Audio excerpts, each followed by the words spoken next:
SD, SMP, SMA, kuliah, aku itu kepoan. Misalkan kayak gini, ketika ada teknologi baru, pasti aku kepo gimana sih cara kerjanya. Terus aku coba pelajarin, aku coba bikin project, simple project, dan aku coba explore lebih dalam tentang teknologi itu. Jadi di awal itu aku kan ngodingnya untuk aplikasi Windows, terus aku coba ngoding untuk aplikasi web, bahkan sekarang untuk aplikasi Android gitu. Jadi jangan pernah membatasi diri, plus teman-teman coba curious gitu, coba kepo dengan apa yang teman-teman ingin pelajari gitu. Karena ketika teman-teman suka dengan penasaran, itu teman-teman belajarnya jadi enak gitu, jadi nikmat. Terus yang ketiga, ini pattern dari aku. Teman-teman coba pahami dulu, misalkan baca materinya, baca literasinya, entah dari buku ataupun dari blog, terus pelajari dan praktekkan. Ini yang paling penting. Jadi teman-teman harus pahami dulu konteks apa yang teman-teman ingin pelajari, lalu lakukan, pelajari, dan dipraktekkan kayak gitu. Nah, ini yang paling penting, yang keempat, manajemen waktu. Karena riset yang dilakukan oleh apa namanya, di TEDx, salah satu speaker di TEDx aku lupa, ternyata perusahaan yang sukses di Silicon Valley itu sebagian besar karena timingnya, karena bagaimana mereka menghargai waktu dengan baik gitu, bagaimana mereka memanajemen waktunya dengan baik gitu. Kalau aku itu begini patternnya dalam manajemen waktu. Jadi pada saat kuliah aku pernah melakukan apa ya namanya, melakukan pembagian waktu. Jadi aku targetkan dulu, lalu aku niatkan, lalu aku kerjakan. Kira-kira seperti ini. Jadi ada to-do-ku, ada do, dan ada done. Ini yang aku bagi. Dan ini biasanya aku tempel di sticky notes, pakai sticky notes, aku tempel di board yang aku bikin di kamar gitu. Jadi apa nih target aku, lalu apa yang sudah aku lakukan, dan apa yang udah selesai yang aku lakukan kayak gitu. Jadi kira-kira aku menerapkan pattern ini juga dalam keseharian aku sebagai mahasiswa. Kadang membagi waktu pada saat kuliah juga kira-kira seperti ini. Jadi aku tidur itu lebih cepat, misalkan jam 9 malam, lalu aku bangun jam 2, dari jam 2 itu kan kita bisa tahajud dulu, terus menunggu nih waktu subuh. Nah, durasi aku nunggu dari selesai tahajud sampai subuh, itu aku biasanya menghabiskan waktunya untuk ngoding, itu eksplorasi. Karena ketika ngoding dan belajar di waktu subuh biasanya lebih bisa mencerna dengan baik, ya enggak sih, ya kan? Mungkin teman-teman merasakan juga ataupun belajar gitu kan. Setelah subuh kadang aku membaca buku, setelah membaca buku olahraga, persiapan bersih-bersih, berangkat ke kuliah kayak gitu. Jadi aku gitu apa namanya, pattern dari pembagian waktunya kayak gitu. Ini penting teman-teman. Karena ya seperti TEDx tadi yang katakan di TEDx ini speakersnya, sebagian besar company yang sukses di Silicon Valley itu karena timingnya, bagaimana mereka menghargai waktu dengan baik kayak gitu. Lalu yang kelima, teman-teman berkomunitas. Jadi sebagai mahasiswa, tugas kita gak hanya belajar lalu mengumpulkan tugas gitu, gak hanya itu, tapi bagaimana teman-teman semua punya habit, apa namanya istilahnya, ya teman-teman bisa explore lebih luas lagi dengan berkomunitas gitu, networking. Terus karena seperti yang teman-teman ketahui, pelajaran yang ada di perkuliahan itu hanya sebagian kecil yang mungkin bisa digunakan untuk persiapan pasca kuliah nanti gitu. Jadi ilmu yang paling besar sebenarnya di luar kampus gitu. Salah satunya berkomunitas. Karena dari dulu aku berkomunitas yang dari jadi anak bawang sampai bisa ngelit sebuah community karena apa ya namanya? Ya banyak hal yang bisa kita raih pada saat berkomunitas, entah itu networking ataupun ilmu baru, bahkan ilmu yang mungkin kita nggak pelajari di kampus gitu, sehingga yang kita hanya bisa temui di komunitas kayak gitu. Ini penting banget buat teman-teman semua, apalagi teman-teman yang masih kuliah.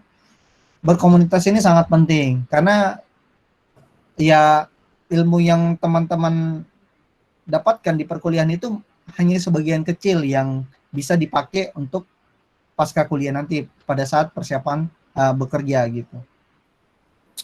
Lalu yang keenam, literasi membaca. Jadi teman-teman semua ini sangat disayangkan juga karena Indonesia ternyata urutan ke-63 dari 65 negara minat membaca literasinya. Jadi sebisa mungkin teman-teman semua punya habit gitu, punya habit dalam membaca. Entah itu baca e-book di internet ataupun artikel di Medium, di blog, atau mungkin teman-teman lebih sukanya media yang suara, bisa dengarkan podcast di Spotify. Atau bentuknya visual, bisa teman-teman nonton juga TEDx ataupun beberapa podcast lainnya gitu.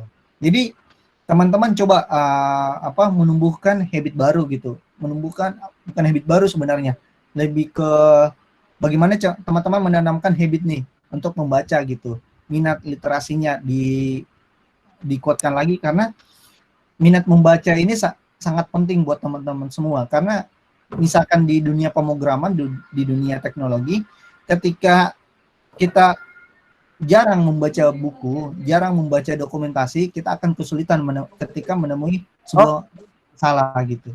Jadi sebisa mungkin teman-teman bisa membaca buku dengan baik kayak gitu. Ada minat literasinya dengan baik. Lalu yang terakhir adalah practice. Nah, ini yang sebenarnya related dengan step kedua tadi.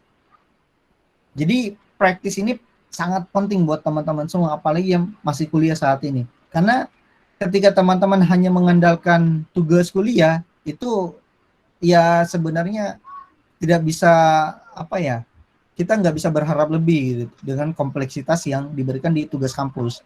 Nah, maka dari itu aku biasanya pada saat kuliah memperbanyak praktis, entah itu membuat sampel project, lalu aku publikasikan, ataupun jam terbang gitu, misalkan magang, ataupun freelance gitu, nerima project. Jadi coba teman-teman biasakan pada saat belajar, teman-teman juga ada praktiknya langsung gitu, praktisnya langsung. Entah itu teman-teman mencari tempat magang di setiap tahunnya, jadi memanfaatkan waktu libur panjang dengan magang, ataupun dengan menerima proyekan gitu, freelance, sembari dapat uangnya, kita dapat ilmunya juga. Karena kita udah fokus dengan studi kasus yang ada kayak gitu. Nah, alhamdulillah dari beberapa hal yang ku lakukan sebelumnya, dari manajemen waktu, jangan pernah membatasi diri, lalu selalu keingintahuan lebih, berkomunitas dan praktis serta membaca. Alhamdulillah tahun kemarin aku lulus dengan IPK 3,99 kayak gitu. Dan ini aku pun nggak menyangka sih, aku juga nggak menyangka kenapa bisa dapat rezeki dengan IPK 3,99 karena ya itu mungkin dari waktu itu bisa sangat berguna buat teman-teman semua kan kayak gitu. Dan sekarang alhamdulillah aku bekerja juga sebagai software engineer di Tokopedia. Tadi sempat cerita juga sama Vero dan teman-teman lainnya. Aku tuh sebenarnya di Tokopedia nggak tes, jadi masuk alhamdulillah langsung dapat rezeki masuk tanpa tes. Karena aku ikut salah satu programnya mereka di Tokopedia, namanya DevCamp, Tokopedia DevCamp. Jadi Tokopedia DevCamp ini salah satu program dari Tokopedia untuk mahasiswa tingkat akhir yang mau magang setelah acara itu gitu. Jadi awalnya aku di Tokopedia magang selama 3 bulan, tapi di pertengahan magang itu alhamdulillah aku ditawarin untuk kerja sebagai full time engineer di sana, sebagai Android engineer. Oke. Jadi ini quote terakhir aku buat teman-teman semua, jangan pernah membatasi diri gitu. Belajar itu investasi jangka panjang buat teman-teman semua. Jadi jangan pernah berhenti untuk belajar gitu, berikhtiarlah dalam belajar gitu. Dan satu hal yang mungkin teman-teman kan notice juga, bahwa keterbatasan itu tidak menutup untuk meraih kesuksesan kayak gitu. Yang sebelumnya aku hanya ngoding di warnet, aku dilarang main laptop sama papa. Alhamdulillah dari masalah itu, dari kejadian itu aku mencoba survive di warnet, bikin aplikasi antivirus, sampai dapat laptop dari Patifatur, dan alhamdulillah sekarang bisa bekerja di Tokopedia. Karena mindsetku adalah keterbatasan itu tidak menutup untuk meraih kesuksesan gitu. Jadi walaupun kita penuh dengan keterbatasan, mungkin keterbatasan itu cobaan dari Allah gitu untuk kita bisa beyond gitu, bisa apa um, karir kita lebih baik kayak gitu, insya Allah. Betul. Oke. Cukup ya. Oke. Terima kasih banyak atas waktunya. Oke, terima kasih banyak Mas Isfani. Tepuk tangan online dulu dong buat Mas Isfani. Oke, Mas Isfani. Nah ini mungkin sebelum kita ganti sesi karena kan ini waktunya agak padat juga. Teman-teman di sini ada yang mau bertanya ke Mas Isfani? Silakan diaktifkan atau bisa berkomentar. Oh ini ada dari Muhammad Fadilah Sukmojatmiko. Mas Isfani terkait membatasi diri, misal ada orang yang ingin jadi AI engineer, lalu dia tidak mempelajari hal di luar AI atau machine learning karena ingin fokus. Apakah hal tersebut termasuk membatasi diri, Mas? Ini konteks ingin fokusnya apa, Mas Fadilah? Mungkin diaktifkan aja voice-nya. Voice-nya nggak apa-apa, Mas, diaktifin aja. Oh, fokus mempelajari AI gitu istilahnya. Dia itu pingin fokus gitu, Mas, ke AI. Itu termasuk membatasi diri nggak? Sehingga dia kan nggak belajar yang lain-lain gitu, Mas. Itu bukan membatasi diri sih, karena ya itu, kita kan mendefine apa target kita untuk kedepannya kayak gitu. Aku mau jadi AI engineer, ya udah teman-teman fokus aja dari plan itu gitu, dari mimpi teman-teman gitu. Kayak misalkan aku dari pada saat masuk kuliah, aku benar-benar berstatement pengen jadi ML engineer sama Android engineer. Jadi kedua field itu yang aku fokuskan pada saat kuliah ataupun di luar jam kuliah. Jadi aku memperbanyak literasi, membaca artikel ataupun mempraktekkan tentang bagaimana caranya menjadi Android engineer ataupun ML engineer kayak gitu. Itu bukan salah satu membatasi diri sih, justru itu lebih bagus karena teman-teman bisa fokus dengan satu field gitu. Misalkan jadi AI engineer, itu kan satu field. Nah, teman-teman memperbanyak aja gitu tentang bagaimana caranya menjadi AI engineer. Karena ketika kita mempelajari secara keseluruhan, itu dampaknya kita nggak bisa mengetahui secara fundamental kayak gitu. Misalkan kita mau jadi AI engineer sekaligus pengen jadi desainer, sekaligus pengen jadi network engineer gitu. Itu kan nggak ada fokusnya gitu kan, nggak ada kita nggak bisa deep dive lebih dalam kayak gitu. Justru lebih bagusnya sih kita menentukan nih pilihan fokus, ya. Kita fokus gitu. Justru mempelajari hal itu yang paling penting adalah fundamentalnya. Jadi bagaimana teman-teman mendefine field yang teman-teman ingin capai, lalu coba mempelajari secara fundamentalnya dulu kayak gitu. Itu lebih bagus sih daripada teman-teman mempelajari semuanya tapi nggak ada ya belajar. Oke, baik. Jadi mungkin aku bisa simpulkan bahwasanya dalam persiapan skill untuk masa depan itu sebenarnya ada di pola diri kita gitu ya Mas ya. Betul, Mas. Bagaimana kita sekarang itu akan menentukan kita di masa depan. Jadi yang disampaikan Mas Isfani mungkin tadi ada beberapa treatment ke diri sendiri, misalkan dengan memperkaya literasi, kemudian belajar dengan sambil mempraktikkan gitu kan. Itu membantu banget sih istilahnya dalam pola belajar kita. Ini untuk semua bidang ya Mas ya, pola kayak gitu bisa diterapkan kayak gitu ya. Betul. Untuk semua bidang. Jadi ke depan mungkin skill-skill yang dibutuhkan itu tidak hanya hard skill, tapi kita bagaimana bisa beradaptasi. Nah, maka dari itu mungkin treatment-treatment seperti inilah yang akan membantu kita untuk terus update kayak gitu. Begitu Mas kira-kira ya? Betul Mas. Baik, sepertinya kita satu lagi deh ya. Ini 5 menit lagi deh, nggak apa-apa. Ada lagi?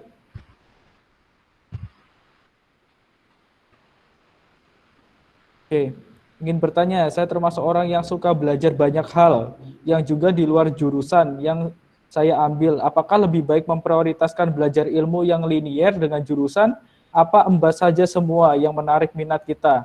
Nah, itu gimana, Mas? Nah, tetap fokus. Dalam konteks ini related dengan sebelumnya sih. Jadi kadang beberapa hal yang ku dengar juga dari teman-teman di perkuliahan, banyak yang salah jurusan juga kayak gitu. Sehingga ketika mereka mencoba belajar secara linear dengan materi yang ada di kampus, mereka akan kesulitan nih. Kayak misalkan bisa jadi beranggapan apa ya, belajar aku minatnya A, tapi kok menghabiskan waktu untuk belajar B. Sebenarnya nggak masalah ketika teman-teman ingin belajar secara linear mengikuti yang ada di kampus. Itu kan tanggung jawab kita sebagai mahasiswa karena kita udah memilih jurusan itu. Tapi kembali lagi teman-teman coba mendefine gitu, feel apa yang menjadi minat teman-teman. Karena ketika kita belajar dengan apa yang kita sukai itu lebih enak belajarnya, lebih dapat belajarnya dari ketimbang kita nggak minat sama sekali dengan pelajaran A, tapi kita mencoba memaksakan diri untuk belajar A gitu. Oke, berarti harus berani mengambil keputusan ya untuk hal-hal seperti itu ya. Betul, Mas. Dan mengambil resiko kayak gitu. Oke, sepertinya cukup untuk sesi dari Mas Isfani. Tadi juga Mas Isfani udah ngirim ini ya, ngirim materi ya. Ada di komentar. Silakan itu nanti bisa di-download. Nah, teman-teman yang tertarik untuk ngeresum juga itu bisa buat bahan untuk misalkan ngeresum, ingin sharing lagi materi kayak gini ya. Itu nanti boleh di download aja kayak gitu. Oke, Mas Isfani ada pesan terakhir untuk bukan pesan terakhir ya, maksudnya penutupan kayak gitu. Oke, buat teman-teman semua, seperti yang kukatakan tadi, teman-teman coba jangan pernah membatasi diri gitu. Belajar gitu, ikhtiar aja untuk belajar terus karena belajar itu investasi jangka panjang gitu. Jadi jangan pernah berhenti untuk belajar. Karena ketika kita berhenti, walau hanya semenit, sejam ataupun dalam waktu yang cukup lama, itu kita akan ketinggalan lebih jauh dengan apa yang terjadi di masa yang akan datang nanti. Gitu. Baik. Oke, Mas Isfani, terima kasih banyak. Terima kasih banyak juga. Nanti semoga kita di dunia yang nyata ketemu ya, bisa silaturahmi. Amin. Baik. Oke, sesi selanjutnya, linknya tidak bisa, Mas. Oke, nanti aku perbaiki linknya ya. Oke, siap. Nanti aku share di grup peserta ya. Oke, baik. Terima kasih banyak, Mas. Ya, sama-sama, Mas. Terima kasih banyak. Assalamualaikum. Waalaikumsalam warahmatullahi wabarakatuh.